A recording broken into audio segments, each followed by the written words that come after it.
2017 will mark the 10th anniversary of the iPhone, so it's safe to assume that Apple wouldn't mark the year by simply putting out an S model. So let's follow some rumours and skip straight to the iPhone 8. As this will be the 10th year, Apple will surely want to go all out, and that will mean big design change-ups, at least hopefully anyway. In fact, there's already a load of rumours suggesting that this will happen, so if that is true, then based on some facts, some rumour and some wishful thinking, here are my top 5 iPhone 8 predictions. Number 1. The big design shake-up.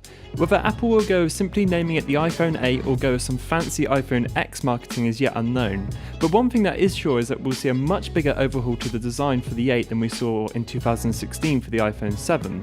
This will be most obvious with the rumours of a return to the glass sandwich design of the iPhone 4. Reports point towards a super smooth design with very little interruptions to the phone. What this will mean for buttons is unknown right now, but it could mean we bid farewell to any form of physical buttons on the device.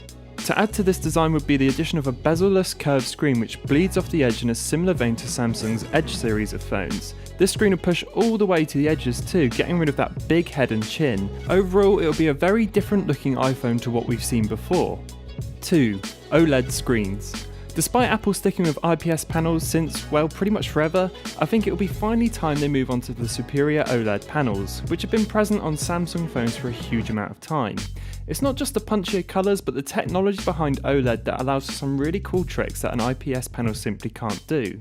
A good example of this is lighting up certain pixels on the device rather than all of them. Samsung did an awesome job of this with the always-on display on the S7 series, which only dimly lights a few pixels to show useful information like a clock or the latest notifications. You could argue this would make the battery better too, by not lighting the whole device just to check the time. If Apple do intend on putting a curved screen into the iPhone 8, it would make total sense to upgrade those panels in this manner. The added contrast and saturation of an OLED screen also set it apart from the older devices. To back that new screen up, it'd be great to see Apple up the pixel density of the iPhone 8, perhaps giving the standard model a full 1080p panel and the Plus model a 2K screen, assuming they still release it in that format. While there's no rumours or leaks to back this up, I'd personally love to see it. It would make sense with the addition of an OLED screen. This is something that Android phones have been killing for years, but with the rise of VR, it's arguably time Apple got into the higher than high def range. Number 3. A fingerprint scanner built into the screen. This could well be the most futuristic part of the iPhone upgrade, and 2 has been rumoured for a while. The iPhone 8 will incorporate Touch ID into the iPhone screen, allowing the screen to pour over where the button and chin used to be. I mentioned in my review for the iPhone 7 Plus that I think its head and chin are way too big, and that Samsung had a much better idea of a screen to body ratio. If Apple decides to get rid of the button altogether and incorporate Touch ID into the screen, we could see a lot more screen real estate on the iPhone 8, which would in turn really set the design apart from previous models. 4. Wireless charging. Since Apple joined the Wireless Power Consortium, this one seems all but confirmed for the new iPhone, and personally it's something that I would love to see. Wireless charging has been around for a long time. I even remember when the Nokia 920 came out with it back in 2012. Even Samsung jumped on the boat with the Galaxy S6 and later models. And while it's not perfect by any means, I think the adoption by Apple will only make the whole thing better. I would like to see wireless charging pushed though. Imagine something like a proximity charger of sorts. It looks like your normal wireless charger, but when you place this on your desk, the surrounding area turns into a wireless charging field. So it wouldn't matter where your phone is, as long as it's within range, it will charge. Or even better, enter the room and your phone starts to charge regardless of where you are. Obviously I know that's a bit of a lofty ambition, and I doubt that will happen, at least not for a few years yet anyway. To add to the charging updates, I think it's about time Apple got into the quick charging game too. Quick charging has been an awesome addition to many other devices. Android phones in particular have been killing it with fast charge times for a couple of years now.